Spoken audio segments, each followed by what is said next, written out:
Hello guys, आज हम हिंदी में दैनिक पाठ योजना बनाएंगे जिसमें सबसे पहले होगा दिनांक जिस दिन हम यह पाठ योजना बना रहे हैं। फिर होगा विषय हिंदी, कक्षा 8, कालांश 5वां, समय 30 मिनट और इकाई होगी कामचोर, जिसकी उप इकाई या प्रकरण होगा घर का दृश्य। इस पाठ के लेखक है इस्मत चुगताई। फिर होंगे सामान्य उद्देश्य।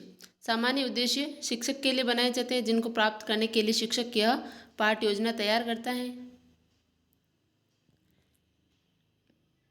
यह सामान्य उद्देश्य आप मेरे अन्य सभी वीडियो में जाके देख सकते हैं। इसमें मैंने नहीं लिखे हैं क्योंकि ये सभी ही हिंदी के सभी सामान्य उद्देश्य समान रहते हैं।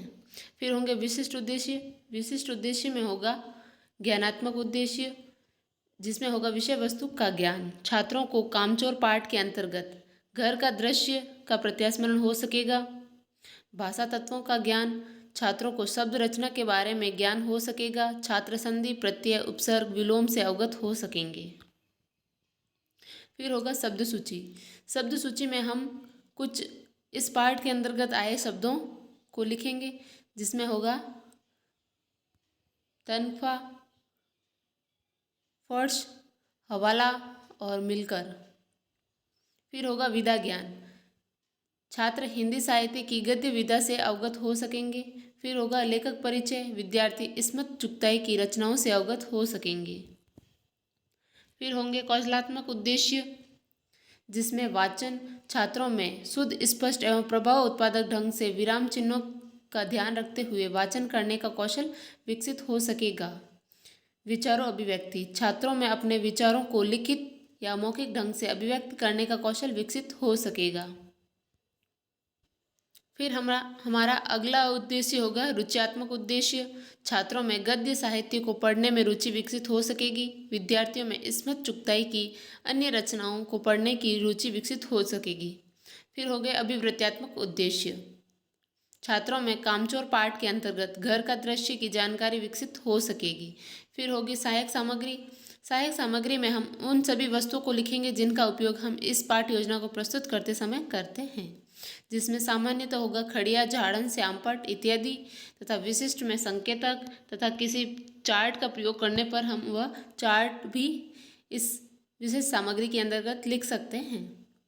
शिक्षण विधि। शिक्षण विधि में होगी आदर्श विधि, पूर्व ज्ञान। छात्र घर का दृश्य के बारे में सामान्य जानकारी रखते हैं। फिर होंगे प्रस्तावना प्रश्न। प्रस्तावना प्रश्न सामान्यतः 3 से 4 रखे जाते हैं तथा इनका निर्माण हम अपने आज की विषय वस्तु पर पहुंचने के लिए करते हैं, जिसमें इनका निर्माण इस प्रकार से किया जाता है कि छात्र का स्तर किस प्रकार का है, वह किस प्रकार के उत्तर हमें सामान्य रूप से दे सकता है। इसमें सबसे पहले प्रश्न का जो उत्तर होगा वही दूसरे प्रश्न, उसी उत्तर से दूसरा प्रश्न प्रारंभ होगा, जिसमें सबसे पहले प्रश्न होगा बच्चे सबसे ज़्यादा किसके साथ रहते हैं। तो छात्र उत्तर देंगे माता पिता। माता पिता व बच्चों से मिलकर क्या बनता है। तो छात्र उत्तर देंगे परिवार। परिवार के लोग जिस जगह पर रहते हैं वह क्या कहलाता है। तो छात्र उत्तर देंगे घर। घर का दृश्य से आप क्या समझते हैं, जिसमें छात्र निरुत्तर हो जाएंगे तथा हम अपना उद्देश्य कथन कहते हुए अपनी पाठ्य योजना को आगे बढ़ाएंगे। फिर हम इस पर उद्देश्य कथन को कहेंगे, आज हम हिंदी साहित्य की गद्य विधा के अंतर्गत इस्मत चुगताई द्वारा लिखित कामचोर में घर का दृश्य के बारे में अध्ययन करेंगे तथा हम प्रकरण को श्यामपट्ट पर लिखेंगे। फिर होगा प्रकरण घर का दृश्य, जिसे रेखांकित करना अनिवार्य है तथा इसके लेखक है इस्मत चुगताई। फिर होगा प्रस्तुतिकरण। प्रस्तुतिकरण में हम जो अवंतिका पढ़ा रहे हैं उसकी प्रथम लाइन व अंतिम लाइन लिखेंगे। फिर होगा आदर्श वाचन। आदर्श वाचन शिक्षक द्वारा करवाया जाता है। छात्रों को पुस्तकें खोलने का निर्देश देकर अध्यापिका द्वारा शुद्ध, स्पष्ट एवं प्रभाव उत्पादक ढंग से विराम चिन्हों का ध्यान रखते हुए आदर्श वाचन किया जाएगा। फिर होगा अनुकरण वाचन। अनुकरण वाचन छात्रों द्वारा करवाया जाता है तथा कुछ छात्रों द्वारा अनुकरण वाचन किया जाता है। कतिपय छात्रों से उपयुक्त ढंग से अनुकरण वाचन करवाया जाएगा। छात्रों द्वारा की गई वाचनगत अशुद्धियों का संशोधन अन्य छात्रों के सहयोग से किया जाएगा। कठिन निवारण। कठिन निवारण में हम इस पाठ के अंतर्गत आए कुछ कठिन शब्दों के अर्थ, विधि और भाषा कार्य करवाएंगे, जिसमें सबसे पहले होगा शब्द तनख्वाह, जिसका भाषा कार्य होगा तनख्वाह, पगार तथा विधि होगी पर्यायवाची, अर्थ होगा वेतन। फिर दूसरा शब्द होगा फर्श, जिसका भाषा कार्य होगा अर्श, विधि होगी विलोम तथा अर्थ होगा धरातल। हवाला, यादव जी की ईमानदारी का हवाला दिया गया, विधि होगा वाक्य प्रयोग तथा अर्थ होगा उल्लेख करना। मिलकर, मिलना मूल शब्द तथा कर प्रत्यय है, जिसमें विधि है प्रत्यय तथा अर्थ है एक साथ होकर। कठिन निवारण करते समय इस बात का हमें विशेष ध्यान रखना है कि पहले शब्द लिखा जाएगा तथा उस शब्द का पहले भाषा कार्य होगा, फिर विधि तथा अर्थ, इस प्रकार से इसका क्रम रहेगा। फिर होगा श्यामपट्ट कार्य। छात्रों को कठिन शब्दार्थ अपनी अभ्यास पुस्तिका में लिखने का निर्देश देकर अध्यापक द्वारा पर्यवेक्षण करते हुए उचित निर्देश दिए जाएंगे। तथा मौन वाचन, पाठ के विचारों को सूक्ष्म रूप से ग्रहण करने में सहायता हेतु छात्रों में मौन वाचन करवाया जाएगा। तथा इसके बाद शिक्षक विचार विश्लेषणात्मक प्रश्न पूछेगा। विचार विश्लेषणात्मक प्रश्नों की संख्या सामान्यतः 8 से 10 तथा इससे अधिक भी हो सकती है, जिसमें सबसे पहला प्रश्न होगा हमारा, हम काम करने को तैयार हैं, काम बताया जाए, ऐसा किसने कहा, जिसमें छात्र उत्तर देंगे बच्चों ने। कामचोर बच्चों को किसने काम बताए, अब्बा मियाँ ने।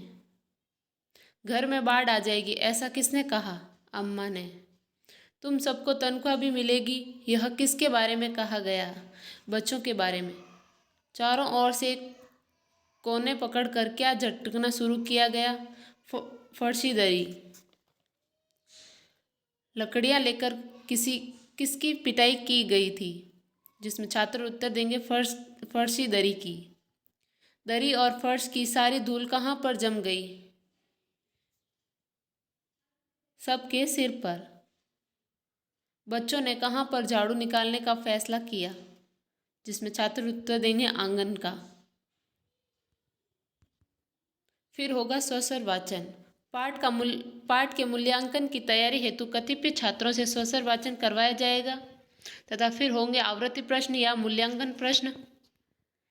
मूल्यांकन प्रश्नों की संख्या सामान्यतः 3 से 4 रखी जाती है, जिसमें से 2 प्रश्न कठिन निवारण से तथा 2 प्रश्न विकास विश्लेषणात्मक प्रश्नों से बनाए जाते हैं, जिससे पता चले कि बच्चों को यह पाठ कितना समझ आया है तथा उन्होंने कितना ध्यानपूर्वक इस पाठ को पढ़ा है।